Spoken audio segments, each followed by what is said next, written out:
የእሱ ማረፍ ደግሞ ያው የቤተሰቡን የኑሮ ሁኔታ ቀየረው። እዚያ ውስጥ ማለፋችን ለዛሬው ህይወቴ በጣም እንዳገዘኝ ተስፋ አደርጋለሁ።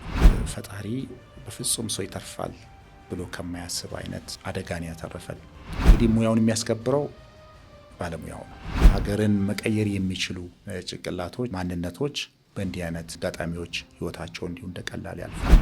የነገ ማንነቴ በጣም ተስፋ የሌለው አይነት ተደርጎ የተሳለበት አጋጣሚ ነበርና ለምቾት ለድሎት ሳይሆን ለስራዬ ሲባል መኪናዬን ቢሮዬን ማለት ነው።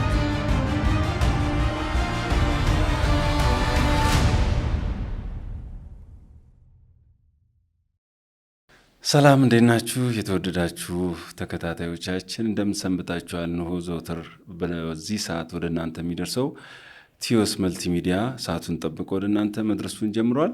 ዛሬ አንድ እንግዳ ይዘንላችሁ ቀርበናል። ህይወታቸው እጅግ አስተማሪ ነው። አሁን ያሉበትንም ደረጃ የሚያወጉን ይሆናል። እስቲ ራሳቸውን በማስተዋወቅ እንጀምር። በጣም አመሰግናለሁ በለጠ ስለጋበዝከኝ። ስሜ ግርማ አባቢ ይባላል። የስነ ደዌ ስፔሻሊስት ሐኪም ነኝ። ከዚያም ውጭ በጤናው ቢዝነስ ውስጥ ነው ያለሁት። ሊያና ሄልዝ ኬር የሚባል ካምፓኒ መስራችና ዋና ስራ አስፈጻሚ ነኝ። በሊያና ስር ያው ያኔት ሆስፒታሎች፣ ያኔት ሊያና ጤና ሳይንስ ኮሌጅ፣ ያሊ ዲተርጀንት ማኒፋክቸሪንግ እና ያኔት አስመጪና የመድኃኒትና የሕክምና መገልገያዎች አስመጪና አከፋፋይ፣ ያኔት የአይንና የጥርስ ሕክምና እነዚህ ተቋማት ናቸው ያሉት። ከዚያም ውጭ ያው በተለያዩ የግል ተቋማት ላይ ያው የቦርድ ኃላፊም ሆኜ እያገለገልኩ ነው እና ጤና ሚኒስቴርም በተለያዩ ዘርፎች ላይ የኮሚቴም የቲንክ ታንክ ግሩፕም የካውንስል አባልም ሆኜ ያው እየሰራሁ ነው ያለሁት። ረዘም ያለ አመት መዲላና ሐዋሳ ዩኒቨርሲቲ ሳስተምር ነው የቆየሁት። መልካም። እንደው በተለይ ያው ማዕረግም መጓደል ስለሌለበት ማዕረጎትንም ቢያነሱ ጥሩ ነው። ያው ዶክተር እያልን እንጠራ ይፈቀደልን። ዶክተር ግርማ አባቢ እጅግ ዘለግ ላለ ጊዜ ነው የማውቆትና እስቲ ስለ ትውልድ ቦታው እናንሳ፣ ስለ ቤተሰብ ሁኔታ። መልካም። እንግዲህ ተወልጄ ያደግኩት ሰሜን ሸዋ ሰላሌ ታውቁ ከሆነ እርግጠኛ አይደለሁም። ቱሉ ምልኪ የምትባል በጎሃ ጽዮንና በገብረ ጉራቻ መካከል ያለች ትንሽዬ ከተማ ተወልጄ ያደግኩት። የመጀመሪያ ደረጃ ትምህርቴንም እዛውን የተከታተልኩት። ከዚያ በኋላ የሁለተኛ ደረጃ ትምህርቴን ወደ ገብረ ጉራቻ ሁለተኛ ደረጃ ትምህርት ቤት ነው መጥቼ የተማርኩት። እንግዲህ በ1983 በእኛ 12ኛ ክፍል ጨርሼ ወደ ጎንደር ዩኒቨርሲቲ ተመደብኩኝ ማለት ነው። እንግዲህ ለሕክምና ትምህርት የሰባት ቤተሰብ መካከል ስድስተኛ ልጅ ነኝ። የመጀመሪያ ወንድ ልጅ። ይሄን ይመስላል። መልካም። ስለ ትዳር ሁኔታ ምናንሳ። በተለይ ደግሞ የብቸኛ ወይ ደግሞ የመጀመሪያ ወንድ ልጅ መሆን ስሜቱ በቤተሰብ ውስጥ።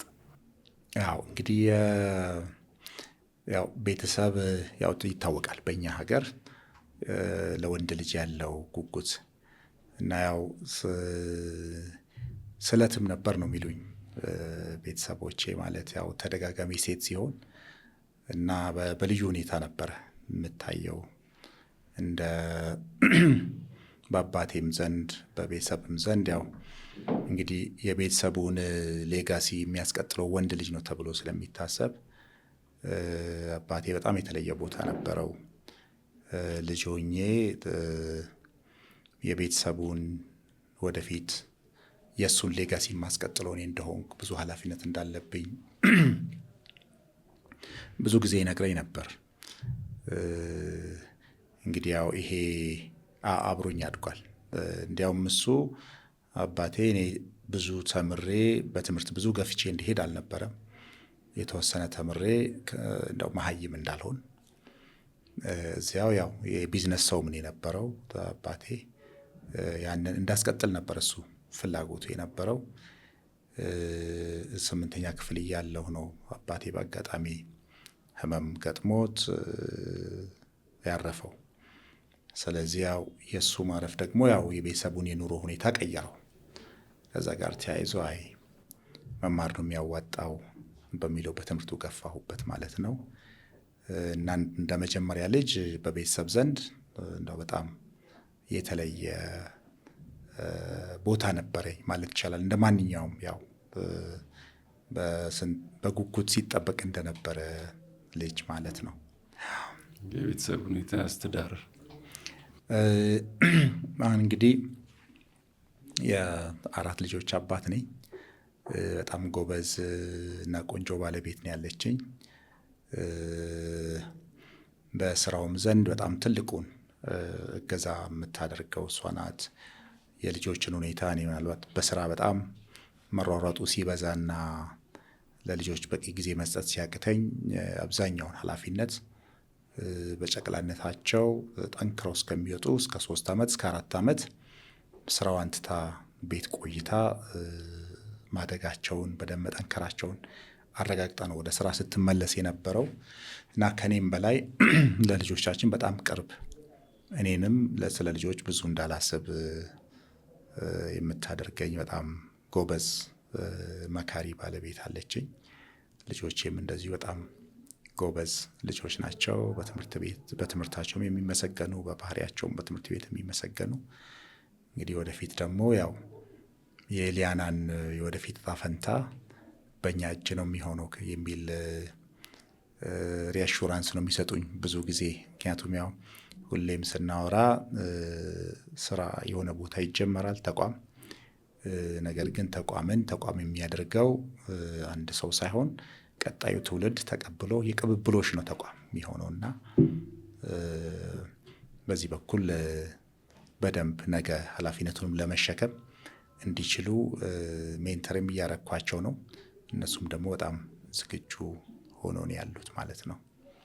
በተለይ ስለ ትውልድ ቦታው ሲያወሩልኝ የትውልድ ቦታውን አውቀዋለሁ። በዛው ወደ ባህር ዳርም ስንመለስ ገብረ ጉራቻ፣ በተለይ ደግሞ ከባህር ዳር አባይ በረሃን ጨርሶ የመጣ ሰው እዛ አካባቢ ለማረፍ ይገደዳል። እንደው አንድ ኮሜዲያን አስታውሳለሁ በአንድ ኢንተርቪው ላይ ምትኩ ፈንቴ ምንድን ነው ያለው? የገጠር ልጅ ሲኮን ብዙ ፈተና አለው። በተለይ እኔም የገጠር ልጅ ነኝ።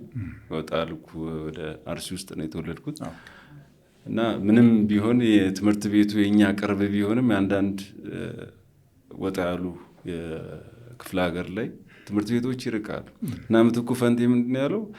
ረጅም ሰዓት ተጉዞ ትምህርት ቤት ስለሚመጣ ሲመለስ ይርበኛል አለ እና መንገደኞችን ጠይቃለሁ፣ እኛ ቤት ጭስ አይታችኋል እላለዋል እና ጭስ ካለ እናት ያለች ማለት ነው እንደገባው በላለሁ እና እስቲ ያንን የትምህርት ጊዜ እንዴት ያስታውሱታል? በተለይ ፈተና ያለበት ጊዜ ነው። አንዳንዱ የሞላለት ሊሆን ይችላል እና ችግርን እንዴት ያስታውሱታል? መልካም እንግዲህ ገና በጣም ልጅ እያለሁ ቅድም እንዳልኩት በጣም የተመቸው ቤት ነው። አባቴ የንግዱ ዓለም ላይ እንግዲህ በአካባቢው የተሳካለት የሚባል አይነት የቢዝነስ ሰውን የነበረው። በተጨማሪም ደግሞ እንደዚሁ መሬትም ነበረ እንግዲህ ከደርግ በፊት። ስለዚህ በደንብ የተመቸው ትምህርት ቤተሰብ የሚባል ሁኔታ ውስጥ ነው የነበረው። ስለዚህ ትምህርት ቤትም ቅርብ ነው የነበረው፣ ብዙ ውጣ ውረድ አልነበረውም። ግን ከአባቴ ማረፍ በኋላ ያ ነገሮች እንደዛ በዛ ሁኔታ አልቀጠሉም። በይበልጥ ገብረ ጉራቻ ለሁለተኛ ደረጃ ትምህርት ቤት ከመጣው በኋላ ያው በሳምንት ስንቅህን ይዘህ በእግር ጉዞ ነው ምንመጣ የነበረው። 15 ኪሎ ሜትር ኦፍ ኮርስ ሩቅ አይባልም ብዙ፣ ግን ደግሞ ያው ይዘህ የመጣው ስንቅ አንዳንዴ ከቆይታ ብዛት የሚገጥመው እንትን አለ። ስለዚህ ያው ብዙ ትዝታዎች አሉ በዚህ ረገድ። በመሀል ይላክልሃል ወደዛ ሄደው በሚመለሱ ሰዎች። ይሄ ግን በጣም ጠንካራ ነው የሚያደርገው ብዬ አስባለሁ። በዚያ ውስጥ ማለፋችን ለዛሬው ህይወቴ በጣም እንዳገዘኝ ተስፋ አደርጋለሁ ነው አምናለሁ። ምክንያቱም በልጅነት በጣም ነገሮች በተመቻቹበት ሁኔታ ውስጥ ስትሆንና ፈታኝ ሁኔታ ውስጥ ስታልፍ ለዛሬው ማንነትህ የሚገነባው የራሱ ማንነት አለ። ስለዚህ ሬዚሊየንስ የምንለው የማይበገር አይነት ሰው የመሆን አቅም ይሰጥሃልና በዚህ ልክ መሆኑ በጣም ጥሩ ነው። አንዳንዴ ኢቭን ልጆቼንም ጭምር በተወሰነ ደረጃ የዚህ ሬዚሊየንሱን እንዲለማመዱት አደርጋለሁ። እንግዲህ የፐርሰናል እምነት ነው መሆንም አለበት ብዬ አስባለሁ። ምክንያቱም ጠንካራ መሆን ካለብህ ያንን ከልጅነት ጀምሮ ነው እየተገነባ መምጣት ያለበትና ሳይታሰብ በሚያጋጥምህ ብቻ ሳይሆን አንዳንዴ ስትረስ ቴስት ማድረግ ራስንም ለእንዲህ አይነት ቻሌንጆች አጋልጦ ማለፍ እኔ በጣም ጥሩ ነው ብዬ ነው የማስበው። በተለይ ስለ ትውልድ ቦታ ጓደኞችዎት ምን ያስታውሳሉ? ልዩ ገጠመኝም ይኖራቸዋልና ከዛው ጋር አገናኝተው የሕክምና ባለሙያ ይሆናለሁ ብሎ አስበው ያውቃሉ? በልጅነቴ በእርግጥ ያው የተወሰኑ ጓደኞች አሉኝ፣ ግን በጣም ጓደኛ የሚያበዛ ሰው አልነበርኩም። በአብዛኛው ብቻዬን መሆን የምመርጥ አይነት ልጅ ነበርኩ። ማንበብ ላይ ብዙ ትኩረት ነው የማደርገው። ስለዚህ በጣም ኢንተራክቲቭ አይነት ተግባቢ አይነት ልጅ አልነበርኩም በልጅነቴ። እንግዲህ ከማስታውሳቸው ገጠመኞች ውስጥ ህይወቴን የቀየረው ማለት ነው እንደው ሁኔታ ያኔ ደብል ማለፍ ይቻል ነበረ በስድስት ወር። ስለዚህ ከአንደኛ ጀምሮ ደብል እያለፍኩ አራተኛ ክፍል ከአራተኛ ወደ አምስተኛ የመጀመሪያው መንፈቅ ዓመት ላይ አለፍኩና ከዛ በኋላ በቃ ትምህርት ከዚህ በኋላ ምን ያደርጋል ወደ ንግዱ ዓለም መሄድም ስለሚያስፈልግ የሚለውን የአባቴንም እንትን አልኩና ቀረው ከትምህርት ቤት። አሁን ከዚያ ያው ወደ አምስተኛ ካለፍኩ በኋላ ማለት ነው በመንፈቅ ዓመቱ አለፍኩኝ። ስለዚህ ሁለተኛው መንፈቅ ዓመት ላይ አምስተኛ ክፍልን መፈተን ነበረብኝ። በአጋጣሚ የመጨረሻው ፈተና ወቅት ላይ ጓደኞቼ ወደ ትምህርት ቤት ሲሄዱ ሳገኛቸው ወዴት ነው የምትሄዱ ስላቸው ትምህርት ቤት ነው አሉኝ። እና ምን እንደሆነ አላውቅም፣ በዛ ሰዓት መቅረቴ በጣም አስደነገጠኝ። ስለዚህ አባቴን በቃ ሄጄ ካልተፈተንኩ አልኩት። ያው ጠዋት ነው እነሱ እየሄዱ የነበረው ከሰዓት። አጋጣሚ የትምህርት ቤቱን ርዕሰ መምህር እባክህ የልጅ አስቸገረኝን እንደሆነ አያልፍም፣ ምክንያቱም አልተማረም አንድም ነገርና ግን እድሉን መስጠት የሚቻል ከሆነ አለው። አይ እንግዲህ ምን ይደረግ ተብሎ ያው እድሉ ተሰጠኝ ማለት ነው። ስለዚህ አምስተኛ ክፍልን አንድም ቀን ክላስ ገብቼ ሳልማር ለፋይናል ፈተና ቀረብኩኝ ማለት ነው። አንዳንዶቹን ከነጨራሹ እንግዲህ ካለመማር የተነሳ ግን ኢንቱዊቲቭሊ እንዲሁ በሚገባኝ እንትን ነው መልስ የመለስኩት። አንዳንዶቹ ከአራተኛም ጋር የተያዘ ስለነበሩ አብዛኛውን ኦልሞስት ሁሉንም ከአንድ ትምህርት ውጪ ከ50% በላይ ነበር ያመጣሁት። ከዚያ የአራተኛ ክፍል ደግሞ ከፍ ያለ ውጤት ስለነበረኝ የሁለቱ አቨሬጅ እንዳውም በቃ በጥሩ ውጤት ወደ 6ኛ አለፍኩ ማለት ነው። ስለዚህ አንዳንድ የሰው ልጅ ዕጣ ፈንታ በሚገርም ሁኔታ ነው የሚቀየረው። የዚያን ቀን ምናልባት እነዛን ጓደኞቼን አግኝቻቸው መቅረቴ ባያስደነግጠኝና ወደ ትምህርቱ ዓለም ባልመለስ ኖሮ ዛሬ እንግዲህ ያው የተለየ ቦታ ነበርኩ ማለት ነው። እና ይሄ ነው ሼር ማለት። ወደ ሕክምና አስቤ አይደለም እውነቱን ለመናገር የገባሁት።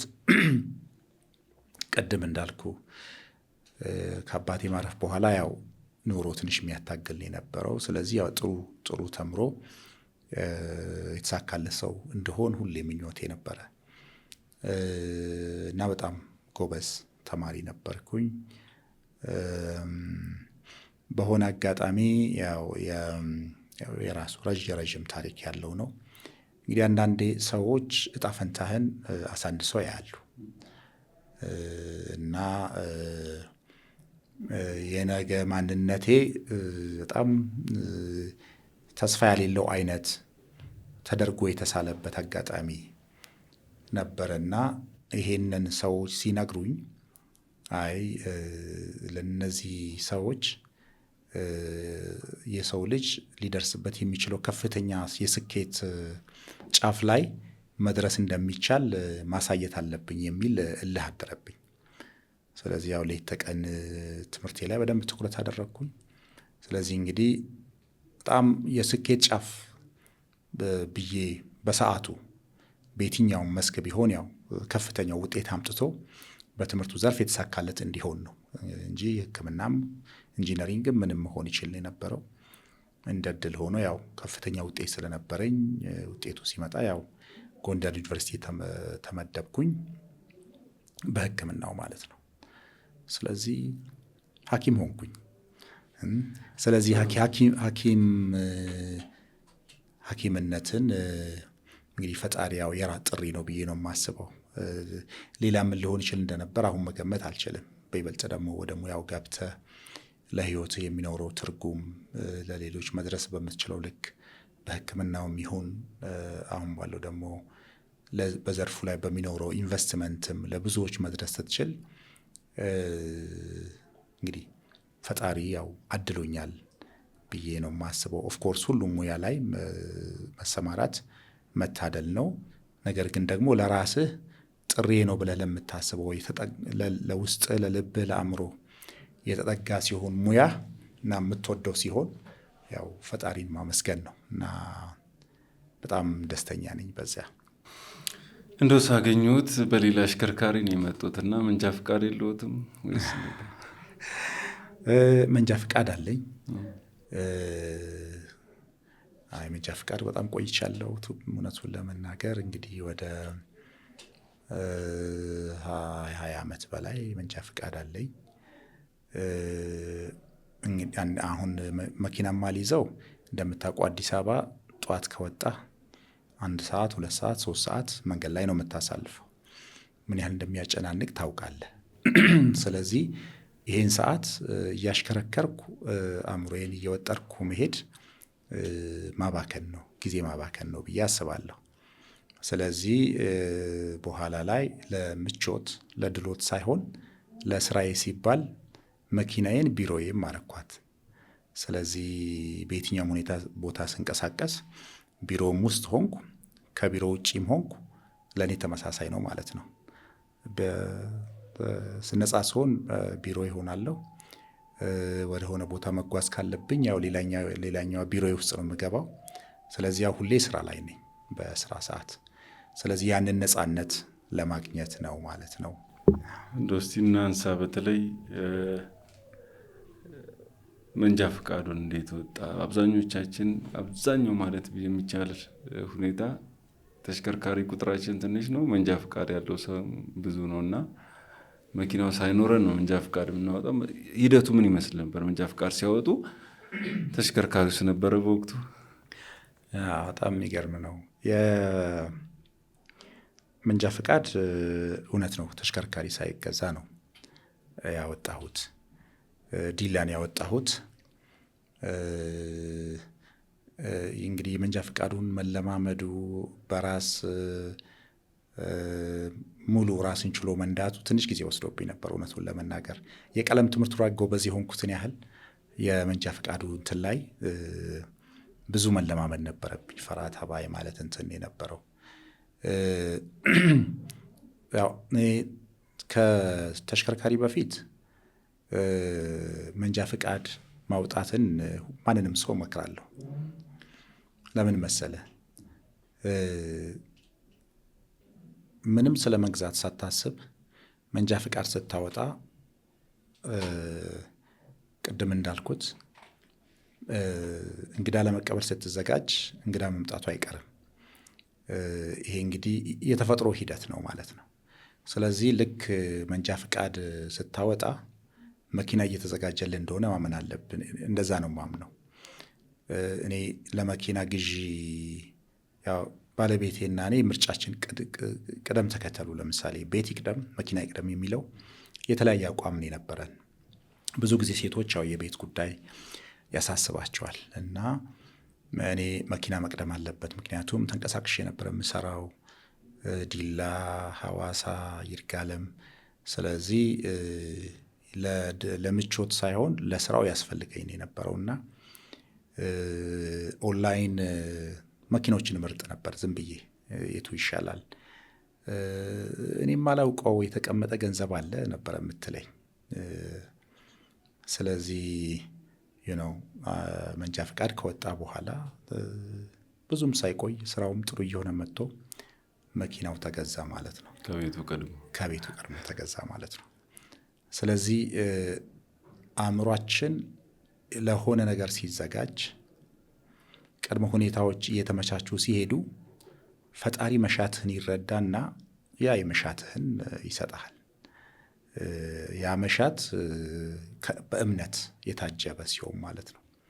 ለዚህ ነው መንጃ ፍቃድ ስናወጣ መኪና ይኖረኝ ይሆን አይኖረኝ ይሆን ብለን ሳይሆን መኪና ይኖረኛል ብለን ነው ካወጣን መሻታችንን ፈጣሪ ቤት በኩል እንደሚያሳካው እሱ ነው የሚያውቀው። እና ያው ከልብ መሻትን መለማመድ ጥሩ ነው ብዬ ነው የማስበው እና መንጃ ፍቃድ መቅደም አለበት ብዬ አምናለሁ። በተለይ እስቲ እንደው አሁን መንገዶቹ የጠሩልኝ አካባቢ ሲሰሩበት የነበረው አሁን የተሻሻሉትና አማራጭ መንገዶች የሚመጡበት ለማሽከርከር ምቹ አልነበሩም። በተለይ ወደ ዲላ ከዛ ደግሞ ወደ ዲላ ተመልሰን ወደ አርባ ምንጭ ለመሄድ በአዲሱ መንገድ አሁን ተሻለ እንጂ አዲሱንም መንገድ በአግባቡ መጠቀም ደግሞ አልቻልንም። አንዳንድ አደጋዎች እናያለና ያን የነበረውና አሁን አዲስ መንገድ ተሰርቶልንም ታድሶም መንገዱን በአግባቡ አለመጠቀምስ ልዩነቱን ገጠመኞችም ካሉ እስቲ እናንሳ። እንግዲህ ሁለቱም የየራሱ እንትን አለው። የተመቸም ሲሆን የማይመችም ሲሆን የማይመችና የተቆፋፈረ ሲሆን ስፒድ ዝግ አድርገህ መንዳት ግዴታ ይሆንብሃል። ስለዚህ ምቾት ይነሳሃል፣ ፍጥነትን ይይዝብሃል እንጂ ለአደጋ ተጋላጭነትን ይቀንሷል። ምክንያቱም አብዛኛው እንግዲህ መረጃዎችን የሚያሳዩት እና ብዙዎቹ ጉዳቶችም የሚደርሱት በፍጥነት ከማሽከርከር ጋር ተያይዞም ስለሚሆን ማለት ነው። ሰዎች በይበልጥ የተመቸ መንገድ ላይ ሲሆኑ ሳያውቁት በደንብ ራስን መቆጣጠር ካሌለ ፈጥነህ መድረስን ነው የምታስበው።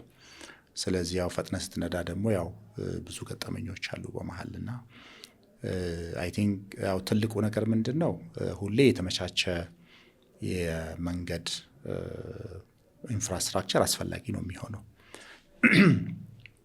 ምክንያቱም ለደህንነት በጣም ወሳኝ ነው። መድረስ ብዙ ብክነት አለው። ያው እንደምናውቀው ጊዜ ታባክናለህ፣ ነዳጅ ታባክናለህ በማይመችና በተጎዳ መንገድ ላይ ስትነዳ።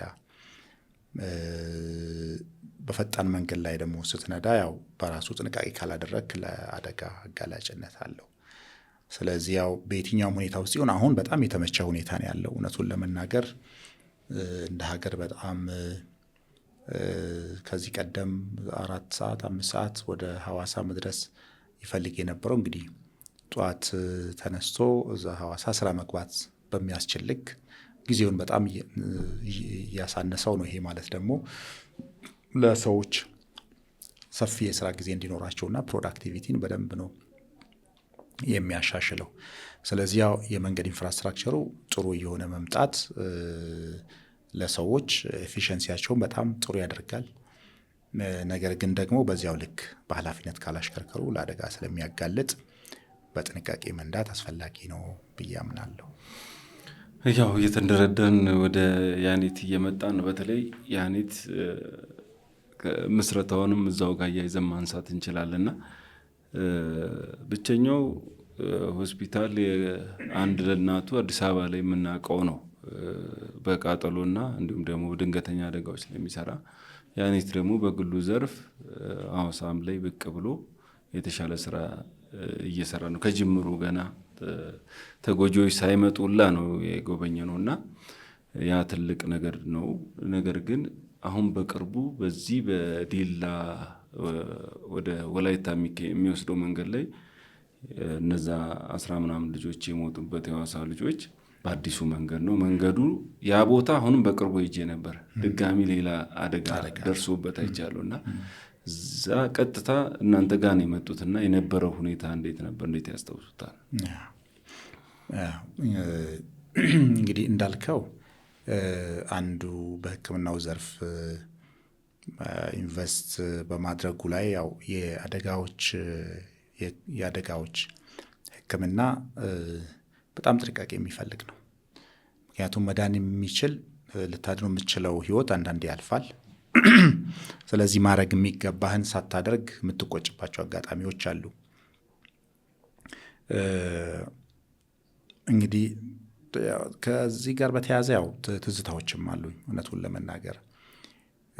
ወደ ሐዋሳ ያኔትም ለመጀመር ዲላ ነው የነበረው መጀመሪያ ኢንቨስትመንታችን እና የባለቤቴ እናት አርፈው ወደ ሰላሌ ወደ ገብረ ጉራቻ ሬሳ ይዘን እየሄድን በአጋጣሚ መኪና የራሳችንን መኪና ያስኩት እኔ የነበርኩት። ማታ ላይ ነው ያረፉት። እንቅልፍ አልነበረንም፣ ድካም ነበረ። ስለዚህ ቤተሰብ ባለቤቴ፣ የባለቤቴ እህት፣ 2 ወንድሞቿ፣ ቤተሰብ በሙሉ ነው በዛ መኪና ውስጥ የነበረው እና ወደ አካባቢው ተቃርበን በጣም ቁልቁለታማ ቦታ አለ። ታቆ ከሆነ ደገም የሚባል አካባቢ ቁልቁለቱን ሬሳውን የያዘው መኪና በጣም ፈጠነብንና እኛ ከኋላ ሳንደርስ ቀድሞ እንትን እንዳያደርግ እሱን ቀረብ ብሎ ለማስቆም ትንሽ ፍጥነት ጨመርኩኝ ቁልቁለት ላይ እና በጣም ከባድ አደጋ ነው የገጠመን። መኪናው ከድልድይ ጋር ተጋጭቶ ወንዝ ዘሎ በተደጋጋሚ ነው ተገለባብጦ የነበረው እና ፈጣሪ በፍጹም ሰው ይተርፋል ብሎ ከማያስብ አይነት አደጋን ያተረፈን። በዚያ ውስጥ አንዷ የባለቤቴ እህት ላይ ትንሽ ፊቷ ላይ ጉዳት ደርሶ የነበረው። ከዚያ ውጭ ግን በፍጹም ሰው ይተርፋል ከማይባልበት ሁኔታ ውስጥ ነው የተረፍ ነው። እንግዲህ በዛ ሂደት ውስጥ የጣቴ እንትን ብቻ ነው ተነቅሎ የቀረው እንጂ እንደው የጎላ ጉዳት አልደረሰብኝም። በፍጹም ለማመን የሚከብድ ማለት ነው። ስለዚህ አውቀዋለሁ ምን ያህል ከባድ እንደሆነ። ወዲያውኑ እርዳታ ያገኘ ነው ፊቼ ሆስፒታል ነው የነበረው እና ያው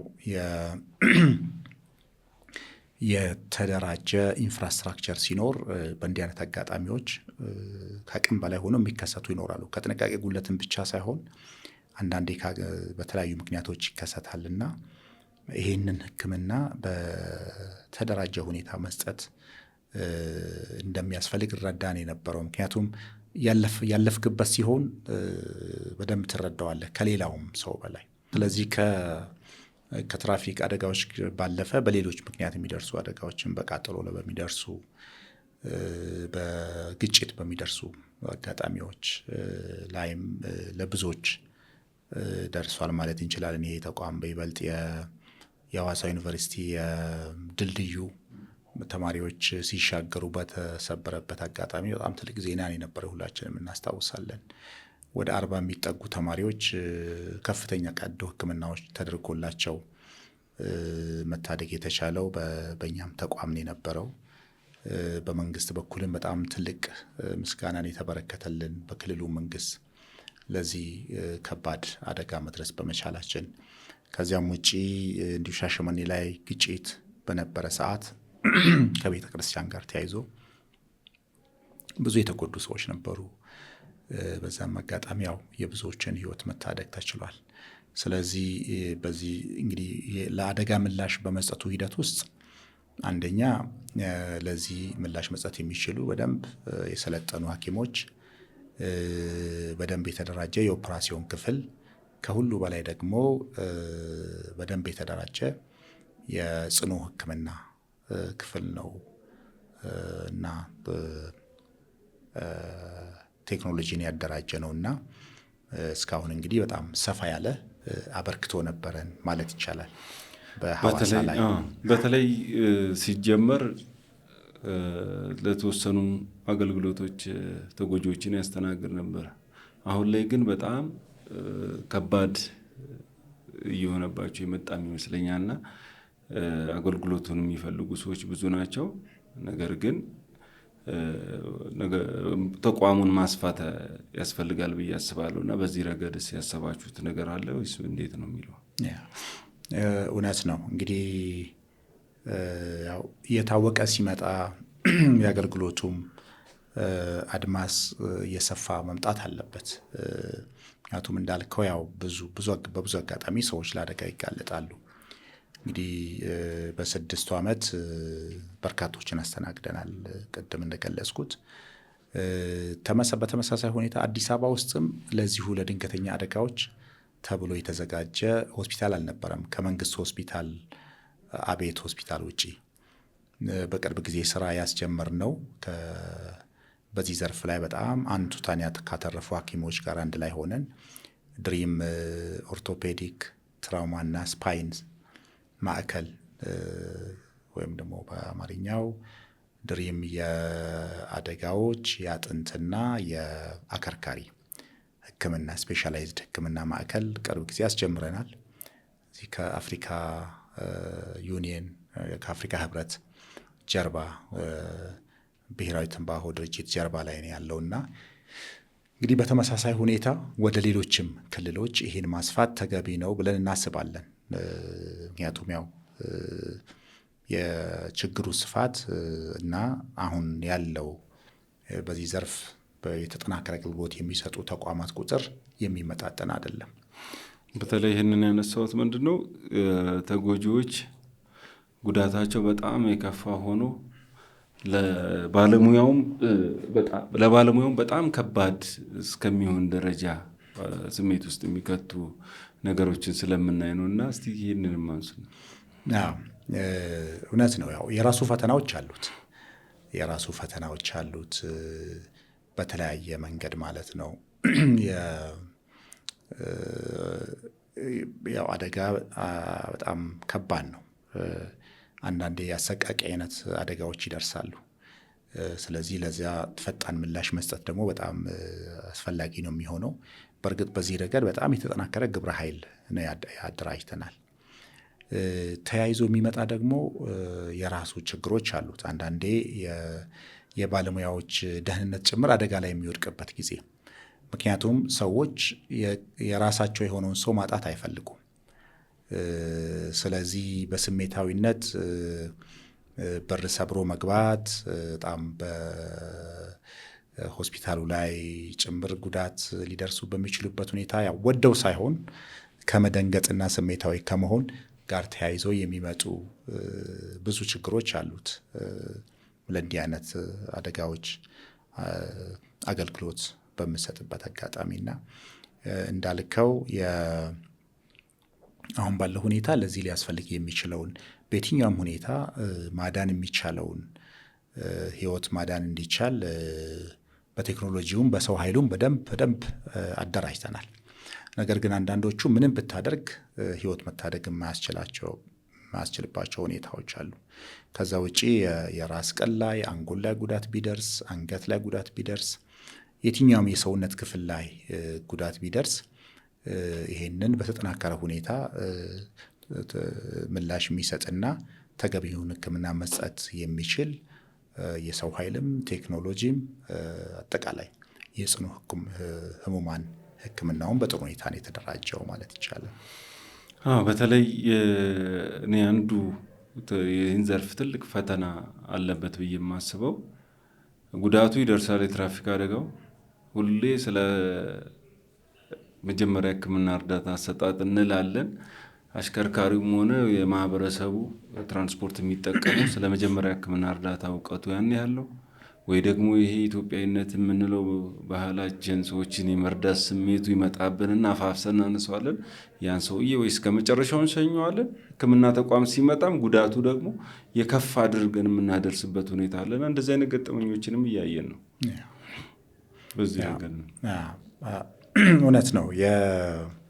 እንግዲህ ቅድም አንተም እንዳልከው መጀመሪያ ያው ጥንቃቄ ማድረጉ ነው። አሁን ብዙ መዘናጋት ያለው አሽከርካሪም በተለያዩ አጋጣሚዎች እነዚህ ባለፈ ባገደመ ቁጥር ጉዳት የደረሰበትን ተሽከርካሪ ጉዳት የደረሰባቸውን ሰዎች እያየ ተገቢ ጥንቃቄ ሳይደረግ አደጋዎች ይቀጥላሉ። እንግዲህ ያው የባህሪ ለውጥ ያስፈልጋል። በዚህ ረገድ ማስተማሩ በደንብ ተጠናክሮ መሄድ ይኖርበታል አንደኛው። ስለዚህ አደጋ መቀነስ ካለብን የብዙ ባለድርሻ አካላት ሚና ውጤት ነው ያንን መቀነስ የሚቻለው። አንደኛው የአሽከርካሪው ብቃት፣ አንዳንዴ ያው ብዙ የሚታማበት ሁኔታ አለ አይደለ? የብቃት ሁኔታ በደንብ ሳይረጋገጥ መንጃ ፈቃድ ማግኘት፣ በባህሪ በደንብ ሳይገሩ አሽከርካሪ እንዲሆኑ ሲሆኑ ይዞት የሚመጣው የተለያዩ ሱስ የሚያስይዙ ነገሮችን ተጠቅሞ ማሽከርከር፣ ጠጥቶ ማሽከርከር፣ በርካታ ከአሽከርካሪ ጋር የሚያያዙ እንትኖች አሉ። ስለዚህ እዚህ ላይ በደንብ ጠንክሮ መስራት የመጀመሪያውና አስፈላጊው ስራ ነው ብዬ አስባለሁ። በሌላ ጎን ደግሞ በኢንፍራስትራክቸር በኩል በመንገድ ኢንፍራስትራክቸር በኩል የመንገድ አመቺ የመንገድ ሁኔታ ያለመኖር፣ በቂ የመኪና ምልክቶች በበቂ ሁኔታ አለመኖራቸው። ምክንያቱም ብዙ ቦታ አይተን እንደሆነ ሰዎች በማያውቁት መንገድ ላይ ሲያሽከረክሩ መሀል ላይ ጉብታ መኖሩን ጉድጓድ መኖሩን ምኑን ሳያውቁ በፍጥነት ላይ ሆኑና ተንደርድረው ከመንገድ የሚወጡበት ሁኔታ አለ። ስለዚህ የመንገድ ኢንፍራስትራክቸሩ በተገቢ ሁኔታ የተዘጋጀ ምልክቶች ቦታቸውን ጠብቀው መኖራቸውን የሚያረጋግጥ፣ ከፍጥነት በላይ እንዳይነዱ መደረግ ያለበት የተጠያቂነት አሰራሮች በተገቢ ሁኔታ ካልተተገበሩ ይሄን ነገር ማሳከል አስቸጋሪ ነው የሚሆነው። አንድ ሰው ጤንነቱ ከታወከ በሕክምናው ወይ ሕክምና ማግኘት አለበት ወይ ደግሞ እሱ በሚያምንበት ያሽለኛል ብሎ ዳመነው ነገር ሊሄድ የሚችልበት ጉዳይ አለ። የመኪናችንም ነገር ከሰው ጤና ጋር የተገናኘ ምሳሌ ሊኖር ይችላል። ትክክል ነው። እንግዲህ ያው ተሽከርካሪ ጊዜውን ጠብቆ ሰርቪስ ማድረግ ተገቢ ነው የሚሆነው። ያ ካልሆነ ያው አንደኛ እድሜው ያጥራል፣ ሁለተኛ ለአደጋ ያጋልጣል። በተመሳሳይ ሁኔታ ሰዎችም ቅድመ ምርመራ ካላደረጉ ለብዙ በሽታዎች እንደ ደም ግፊት፣ እንደ ስኳር እና ካንሰር በርካታ በሽታዎች ይጋለጣል። ስለዚህ የመጀመሪያው ያው ወቅትን ጠብቆ የመኪናን ሰርቪስ ማድረግ ከመኪናው ባለቤት እንዲሁም ከሾፌሩ የሚጠበቅ ነው የሚሆነው ማለት ነው። አንዳንድ ጊዜ እየተደረገም ደግሞ በተለያዩ ምክንያቶች ባልተሟላ ሁኔታ ውስጥ ሊነዳ ይችላል። ለምሳሌ እንትኑ ስፒዱ በማያሳይበት ሁኔታ ሰዎች መኪና ሲነዱ ታያለ። ዳሽቦርድ ላይ ብዙ ነገር በርቶ እያለ ሰዎች ብዙ ትኩረት ሳይሰጡ ሲነዱ ታያለ።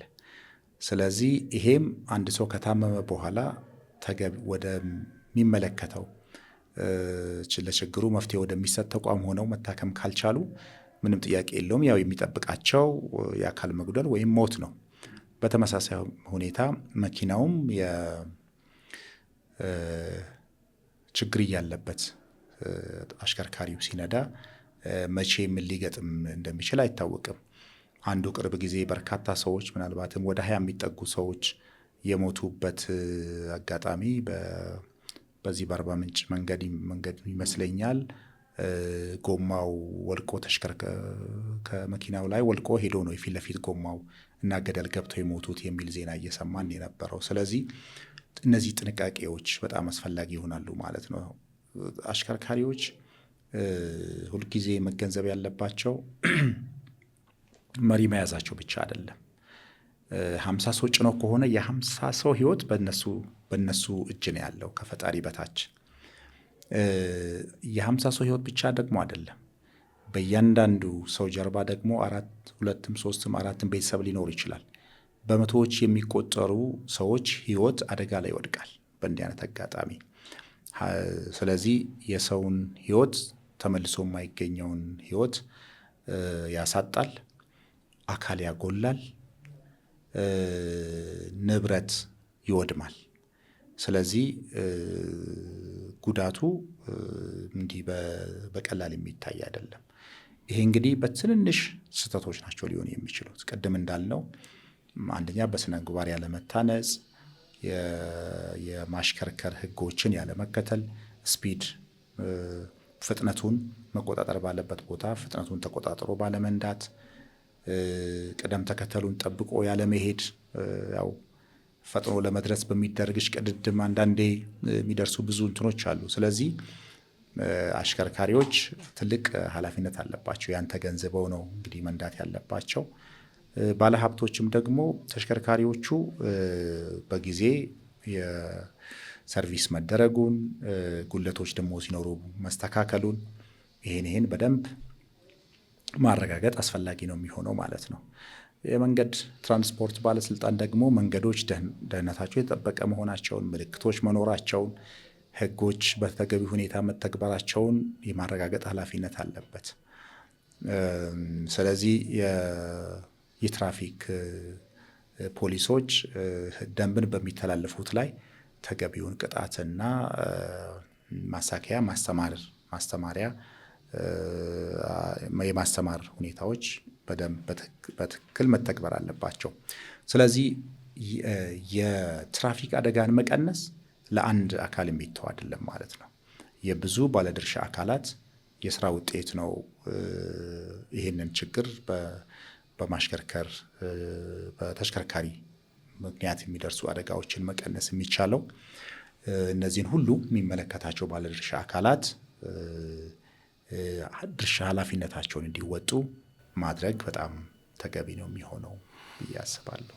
በተለይ ለሹፌሮችስ የምንሰጠው ክብር ዝቅ ያለ መሆኑ አሁን ላይ ለአደጋው አስተዋጽኦ የለውም።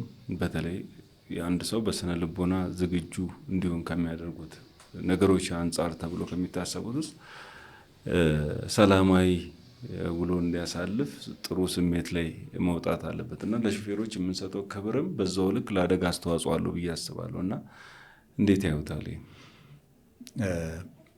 መልካም እንግዲህ አሁን ይሄንን በጣም እርግጠኛ ሆኖ ለማውራት ጥናቶችን መጥቀስ አስፈላጊ ይሆናል።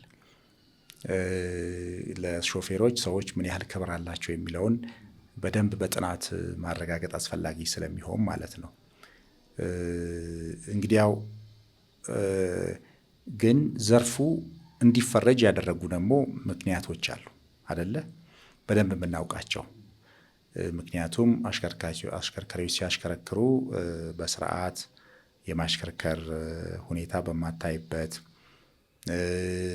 ለተሳፋሪዎች የሚሰጡት አንዳንድ ሁሉም ሳይሆን አንዳንድ አሽከርካሪዎች ተገቢውን ክብር ያለመስጠት ስታይ፣ ብዙዎቹ ደግሞ ያው ጫትም ሌላም በሚጓዙበት አጋጣሚ ብዙዎቹ ይመስለኛል፣ ያው ይህም በጥናት ነው መረጋገጥ ያለበት። አብዛኞቹ አይፈረድባቸውም። ረዥም ጉዞ ነው የሚጓዙት። ማታ ሳይተኙ ነው፣ ቀንም ማታም ነው የሚነዱት። እንግዲህ ያው ወደዚህ ሱስ ወደሚያስይዙ እጾችም እንግዲህ ልምምዱ የሚመጣው በነዚህም ነው ብዬ አስባለሁ። እንግዲህ ሙያውን የሚያስከብረው ባለሙያው ነው ብዬ አስባለሁ። የትኛው ሙያ በጥቅሉ ማለት ነው። ቅድም እንዳልኩት ይሄ ሙያ ይከበራል፣ እንዲህ አይነት ሙያተኞች ይከበራሉ፣ ሌሎቹ አይከበሩም የሚለው ፍረጃ ውስጥ ሳልገባ፣ ምክንያቱም ይሄ በጥናት ላይ የተመሰረተ መሆን ስለሚኖርበት፣ እንደ አጠቃላይ ግን የትኛው ሙያ እጅግ ክቡር ሙያ ነው። ስለዚህ ሙያው ላይ አይደለም ችግሩ ያለው፣ ሙያተኛው ነው። ሙያተኛው ሙያውን የሚያስከብር ሆኖ በተቀመጠለት የሙያ ስነ ምግባር ልክ የሚኖር ከሆነ ሙያው ይከበራል። ከዛ ደግሞ ዝቅ ያለ ከሆነ ሙያው ይወቀሳል። መሾፈር ብቻ ሳይሆን ማከምም ይወቀሳል አይደለም? ብዙ ጊዜ ሐኪሞችም እንወቀሳለን በተለያዩ ሁኔታዎች ማለት ነው። መምህራንም እንደዚሁ በጥሩ ሁኔታ ሳያስተምሩ ሲቀሩ የመምህራን ክብርም በዚያው ልክ እንትን ይላል። ስለዚህ ምንድነው ዋናው ጉዳይ? ሁሉም ሙያ የተከበረ ነው። ነገር ግን በሆነ ዘርፍ ሙያተኛ ስንሆን ከሁሉ በላይ የሙያውን ክብር ከፍ አድርገን ማሳየት መቻላችንን እርግጠኛ መሆን ያስፈልጋል ማለት ነው። ስለዚህ እንግዲህ ስለ የምናወራው ርዕስ በተሽከርካሪና ከዛ ጋር ተያይዞ በሚመጡ አደጋዎች ዙሪያ ስለሆነ ሾፌሮች ኦር መኪና የሚያሽከረክሩ ባለሙያዎች ሙያቸው የተከበረ መሆኑን፣ ለሀገር ኢኮኖሚ ትልቅ ነገር እያበረከቱ መሆኑን፣ እነሱን አምነው የተሳፈሩ ሰዎች ለሕይወታቸው ትልቅ ኃላፊነት ተሸክመው እንደሚነዱ መገንዘብ በጣም በጣም አስፈላጊ ነው የሚሆነው። በትንሽ ስህተት ብዙ ቤተሰብ እንደሚበተን፣ ብዙ ሰው አካሉ እንደሚጎድል፣ ብዙ ሰው እንደሚሞት፣ ብዙ የሀገር ኢኮኖሚ እንደሚጎዳ፣ እነሱም ሕይወታቸውን እንደሚያጡ ኦር ለአካል ጉዳት እንደሚዳረጉ ትንሽ ስህተት ለማይታሰብ እና ለመገመት ለሚከብድ ከባድ ችግር እንደሚዳርግ ተገንዝበው በኃላፊነት ማሽከርከር፣ ሕግና ስርዓትን ማክበር፣ የሚያሽከረክሩትን መኪና በደንብ ደህንነቱ የተጠበቀ መሆኑን ማረጋገጥ ተቀዳሚ ስራቸው ይሆናል ማለት ነው። ሁሉም ይህን ቢያደርግ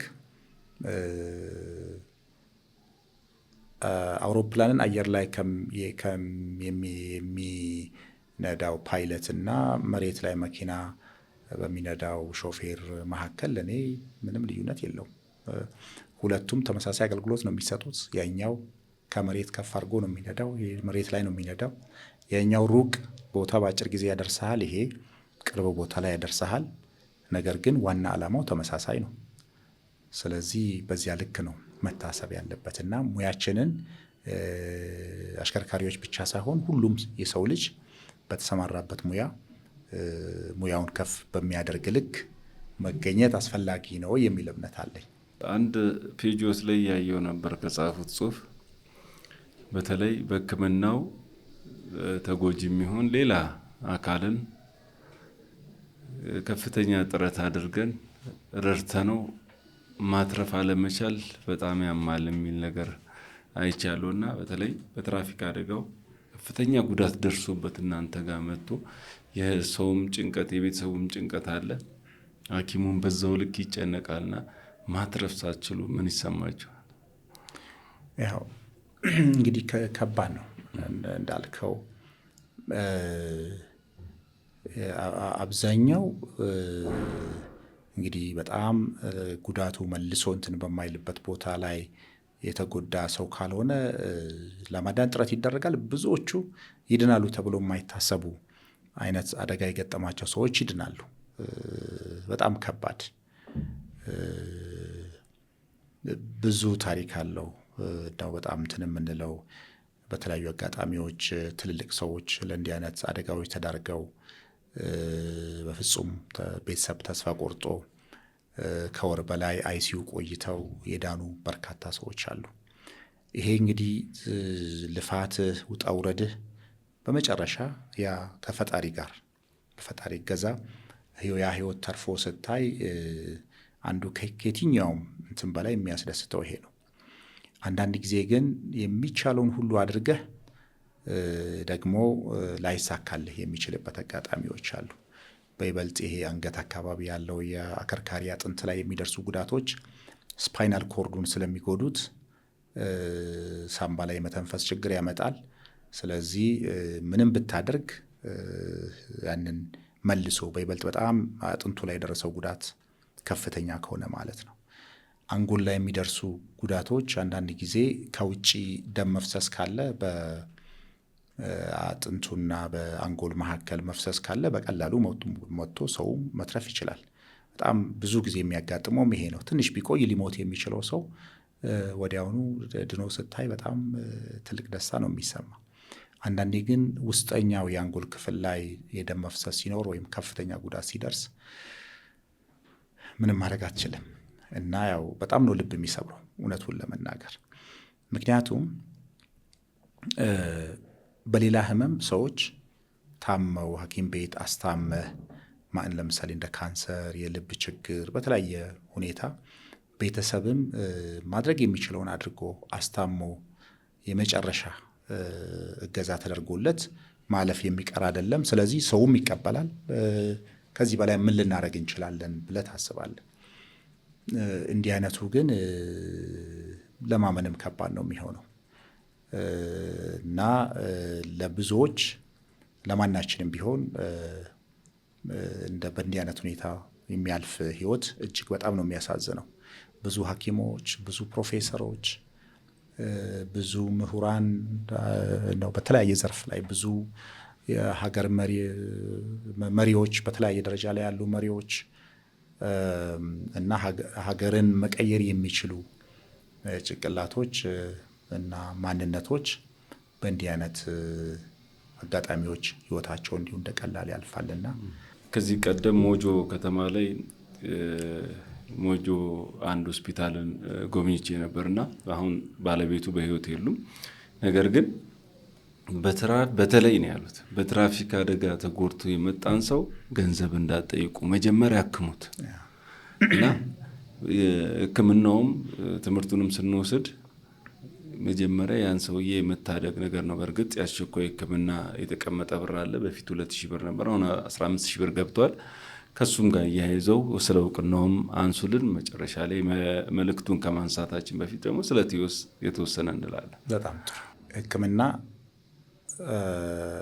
ማንም ዜጋ የመታከም ተገቢውን ሕክምና የማግኘት መብት አለው እንደ መርህ ያው የዓለም በዓለማችን ላይ ያው ያለውም ይሄ እንደ የትኛውም እንትን የመብት ጉዳይ ነው ጤናን ማግኘት። ነገር ግን ያው ወደ ተግባሩ ሲመጣ ያው አገልግሎት ሲሰጥ ለአንድ ሰው ለዛ እሴት ለዛ ወጪ ተገቢውን ደግሞ ክፍያ መፈጸም ስላለበት በመንግስትም ይሁን በግል ያው ክፍያ ይከናወናል። በኢንሹራንስም ይሁን በራሱ ማለት ነው። ይሄ እንግዲህ ያው በመደበኛው የሕክምና አሰራር ነው። ነገር ግን ሕክምና ውስጥ የህይወት አድን ድንገተኛ ሕክምናዎች ሲሆኑ አንድም ለተቋማትም የታካሚው የመክፈል ያለመክፈል ሁኔታ ግምት ውስጥ ሳይገባ ሕክምናው መስጠት ያስገድዳል፣ ሙያውም ማለት ነው።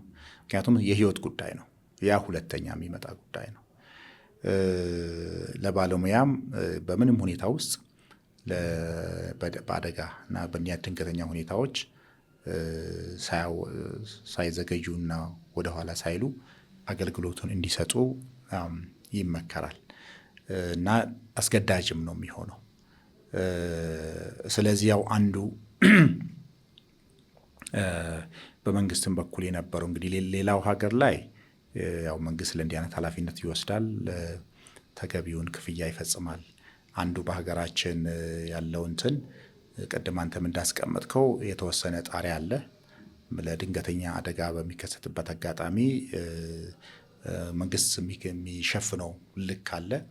ከዛ በላይ ሲሆን ግን እንግዲህ ያው ቤተሰብም ወይም አደጋውን ያደረሰው አሽከርካሪ እንዲህ ነው። አልፎ አልፎ ግን ቤተሰብም ያሌለው ሌላ የሚከፍለት የሚችል አካል በማይኖርበት አጋጣሚ ምንም ያህል ይሁን ያንን አገልግሎት እና የነፍስ አድን ስራውን ክፍያ ግምቱ ሳይገባ እንዲፈጸም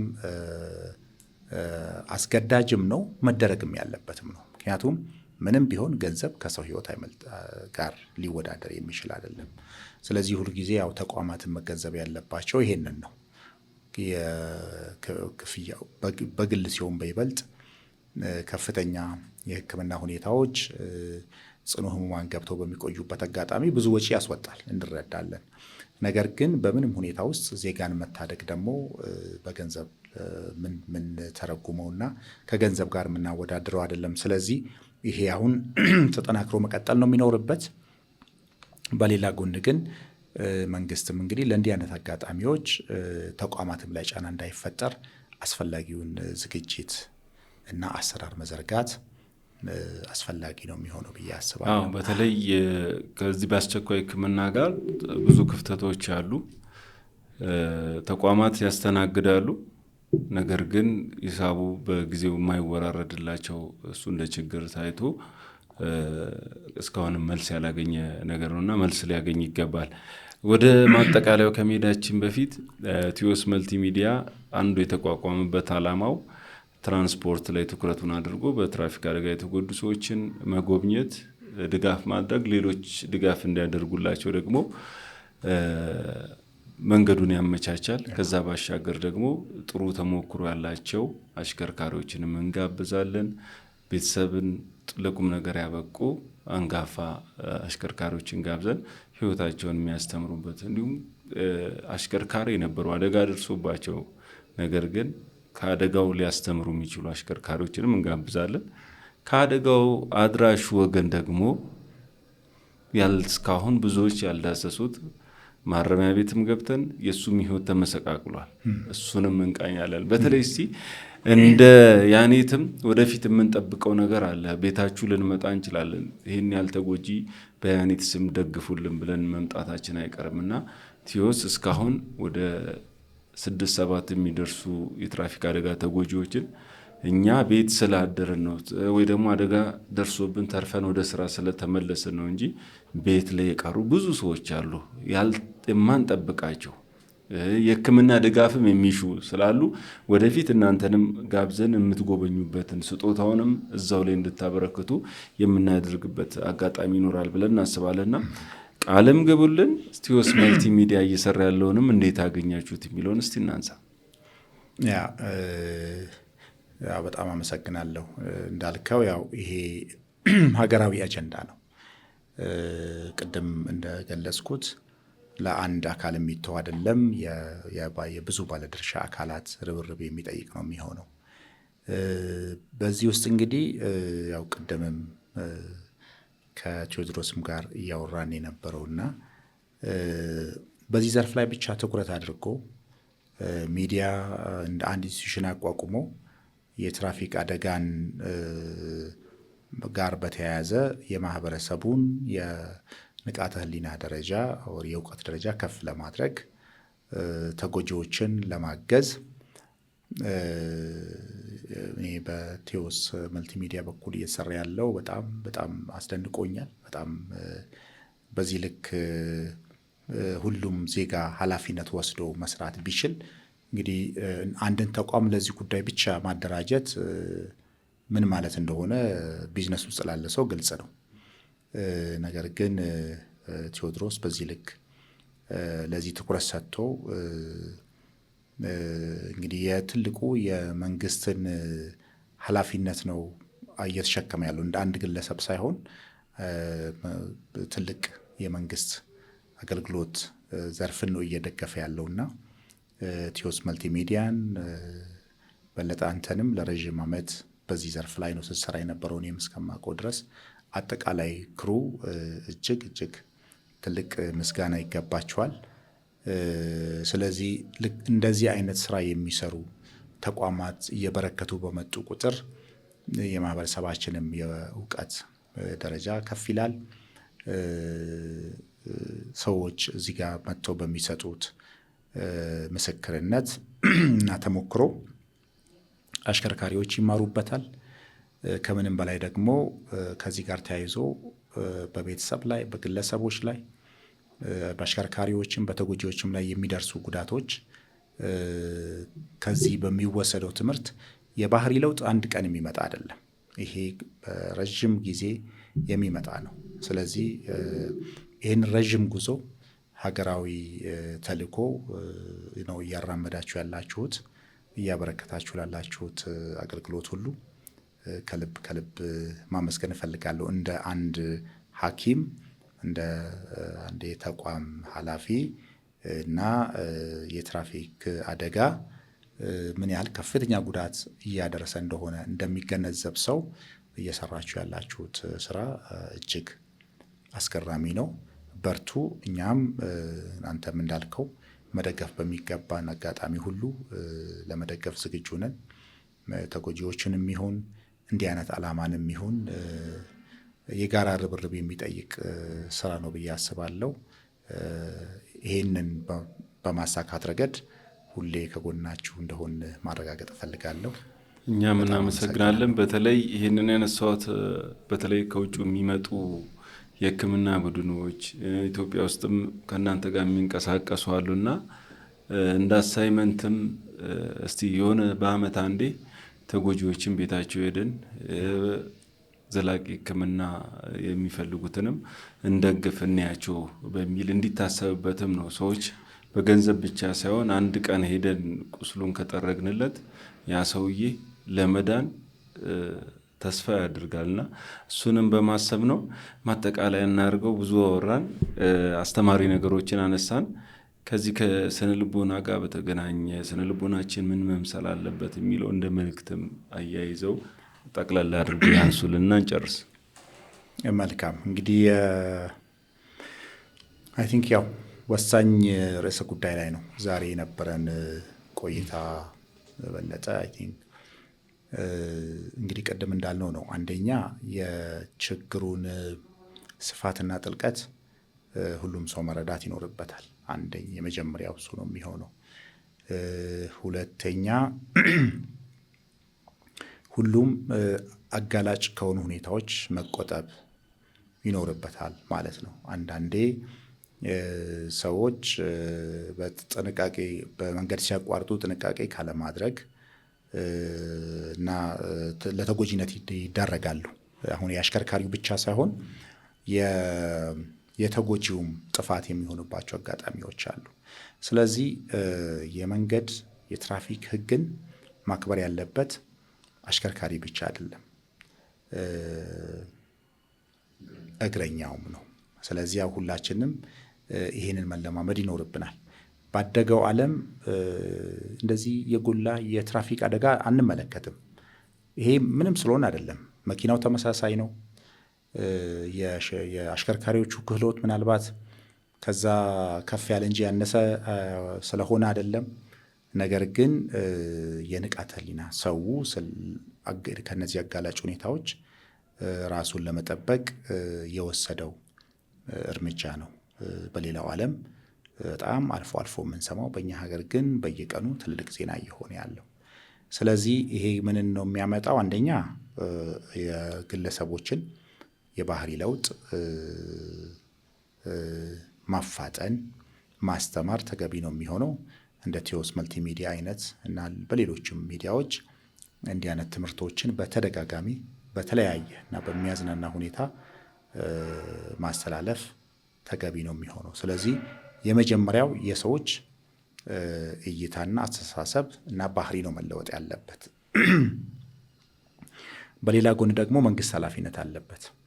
ስለዚህ የትራፊክ ህጎችን፣ የመንገድ ደህንነት ህጎችን በደንብ ህዝቡ እንዲያውቅ ማድረግ፣ ማሳወቅ ብቻ ሳይሆን ደግሞ እያወቀም የሚያጠፋውን በተገቢ ሁኔታ መቅጣት እና ማስተማር የመንግስትም ድርሻ ነው የሚሆነው ብዬ ነው የማስበው።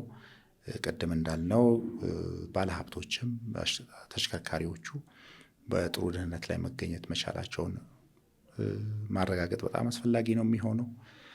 አሽከርካሪዎችም ደግሞ ሙያውን የሚያስከብሩ እንዲሆኑ በደንብ ሊያስቡበት የሚገባ ጉዳይ ነው የሚሆነው ብዬ አስባለሁ። ስለዚህ የሁላችንም የጋራ ርብርብ የሚጠይቅ ነው ብዬ አስባለሁ። ስለነበረን ቆይታ በጣም እጅግ አድርገን እናመሰግናለን።